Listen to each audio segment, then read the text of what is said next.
বিসমিল্লাহির রহমানির রহিম। আজকে আমরা শিখব বারের নাম কিভাবে নির্ণয় করতে হয়। এটা অত্যন্ত গুরুত্বপূর্ণ একটা বিষয়।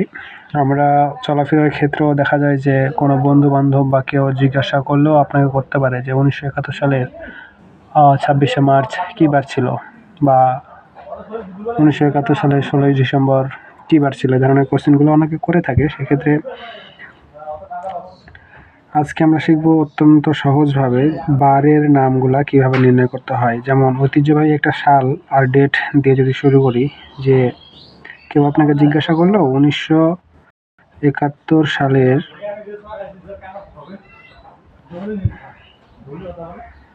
26শে মার্চ কী বার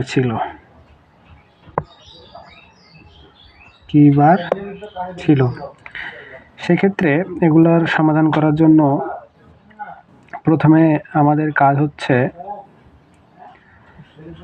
বার এবং মাস দরকার। তাই বারগুলোর জন্য একটা নির্দিষ্ট কোড মনে রাখবো এবং কি মাসগুলোর জন্য একটা নির্দিষ্ট কোড মনে রাখবো।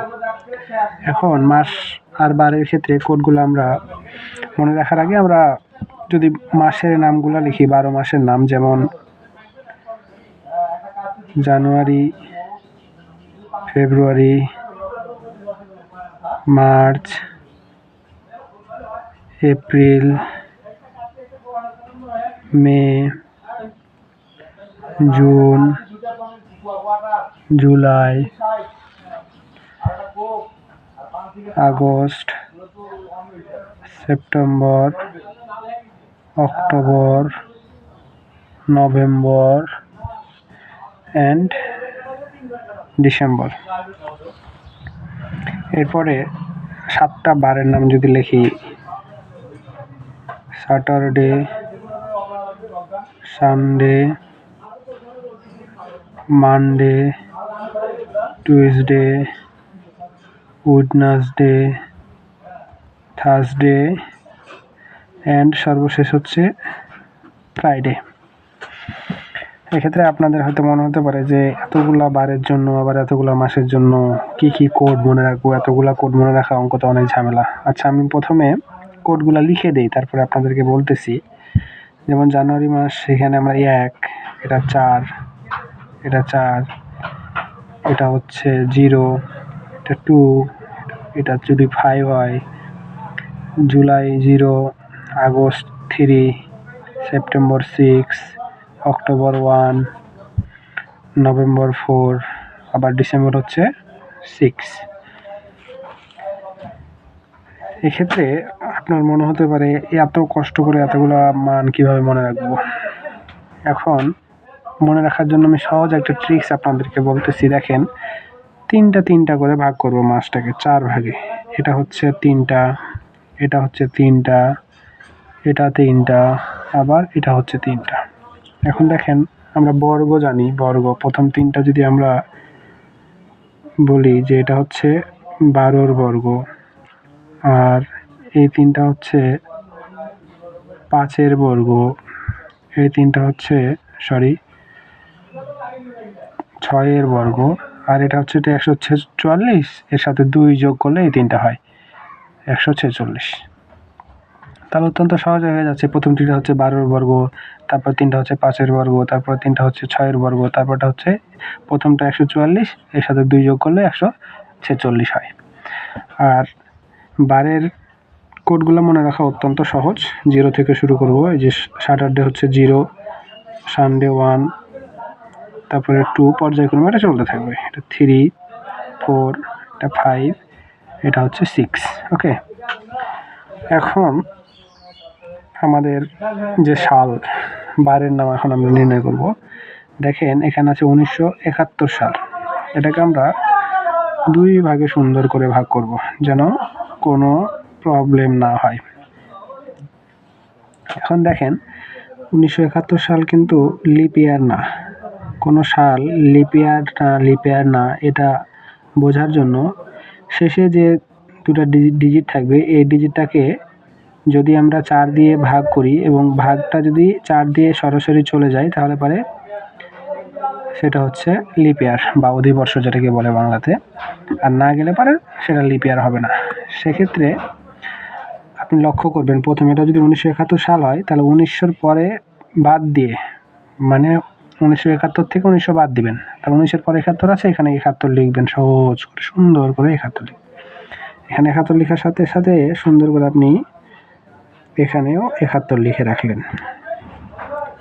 তারপরে আপনার কাজ যেটা 71 সালের যে এটা আছে, এটাকে সুন্দর করে আপনি ওই যে অধিবর্ষ কিনা এটা বের করার যে টেকনিকটা, এইভাবে আগে বের করবেন। 4 দিয়ে ভাগ করবেন। 4 দিয়ে ভাগ করলে যেহেতু আমরা জানবো এটা অধিবর্ষ না, 4 দিয়ে ভাগ করলে আমরা পাবো 4 একে 4, এটা 3, এখানে 1, তারপর 4 সাথে 28। দেখেন এটা কিন্তু 3 ভাগশেষ থাকতেছে, মানে 4 দিয়ে ভাগ করলে একেবারেই নিঃশেষে বিভাজ্য হচ্ছে না। তার মানে এখানে 17 আছে। ভাগফল যত পাবেন 4 দিয়ে ভাগ করার পরে এই 17টা সুন্দর করে এনে এখানে লিখে দিবেন। 17 লেখার পরে যেটা কাজ আপনার সেটা হচ্ছে এইখানে চলে যাওয়া। কি আছে এখানে? 26শে মার্চ। এই যে 26শে মার্চে 26টা এখানে লিখে দিবেন। 26টা লিখার পরে এখন চলে যান মার্চ। কি মাস? মার্চ। এখন আপনি মার্চ মাসের কোড কত দেখেন, জানুয়ারি, ফেব্রুয়ারি, মার্চ মাসের কোড হচ্ছে 4। তখন এই যে 4 যোগ করবেন, 4 দিবেন। 4 দেওয়ার পরে সুন্দর করে এখানে 1 2 ছেলের মতো যোগ করবেন। দেখেন যোগ করে কি হচ্ছে, 4 8 6 10, 10 আর 7 17, আর 1 18, 18 8 হাতের 1, আর 2 3, আর 1 4, 7 4 11। এই যে আপনি যোগফল 118 পাইলেন। এখন প্রশ্নটা হচ্ছে আপনাকে বের করতে বলছে বারের নাম। এখন বার বলতে এক সপ্তাহে তো 7 দিন হয়, 7টা বার আছে, তাই এই যে যোগফলটা পাবো এই যোগফলটাকে 7 দিয়ে ভাগ করবেন। যোগফলটাকে 7 দিয়ে ভাগ করলে পরে এখন দেখেন আপনি ভাগ করি আগে, 7 একে 7, তাহলে পরে 7 আর 4 11, এখানে 48 নামে গেল। তারপরে 7 6 42, 4 10 2 42। এই এখন ভাগশেষ থাকতেছে 6।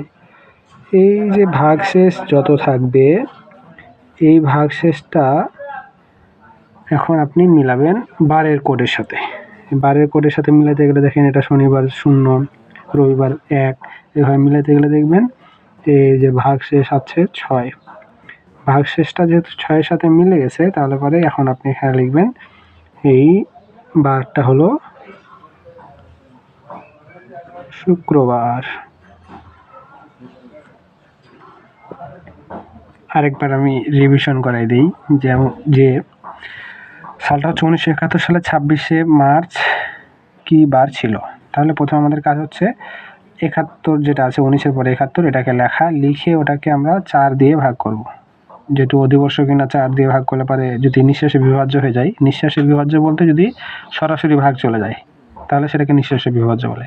তাহলে 4 এটা ভাগ করলাম, ভাগ করে দেখলাম যে এখানে 3 আপনার ভাগশেষ থাকতেছে। তাহলে ভাগশেষ থাকার পর তাহলে এটা নিঃশেষে বিভাজ্য যাচ্ছে না, তাই এটা অধিবর্ষ না এই সালটা। তাহলে পরে এখানে 17 যে ভাগফলটা পাইলাম এই 17টা লিখবো, 71-এর সাথে 17 এখানে যোগ করব।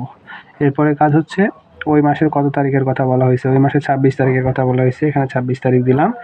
এখন দেখেন ইন্টারেস্টিং বিষয় হচ্ছে মার্চ মাসের কথা বলছে। মার্চ মাসের কোডটা আমাদের দিতে হবে। মার্চ মাসের কোডে যে আমরা মনে রাখছি প্রথম 3টার মাঝে পড়ছে, প্রথম 3টা হচ্ছে 144, 12 পরিষ্কার দিলে 144 হয়। তারপরে এই যে মার্চ মাসের কোড হচ্ছে 4, এই 4 বসাই দিলাম। তারপরে কাজ হচ্ছে এটুকু যোগফল, যোগ করে যেহেতু আমরা বার নির্ণয় করব, বার হচ্ছে 7 দিনে 1 সপ্তাহ যায়, মানে 7 বারে 1 সপ্তাহ যায়, তাই 7 দিয়ে আমরা ভাগ করছি।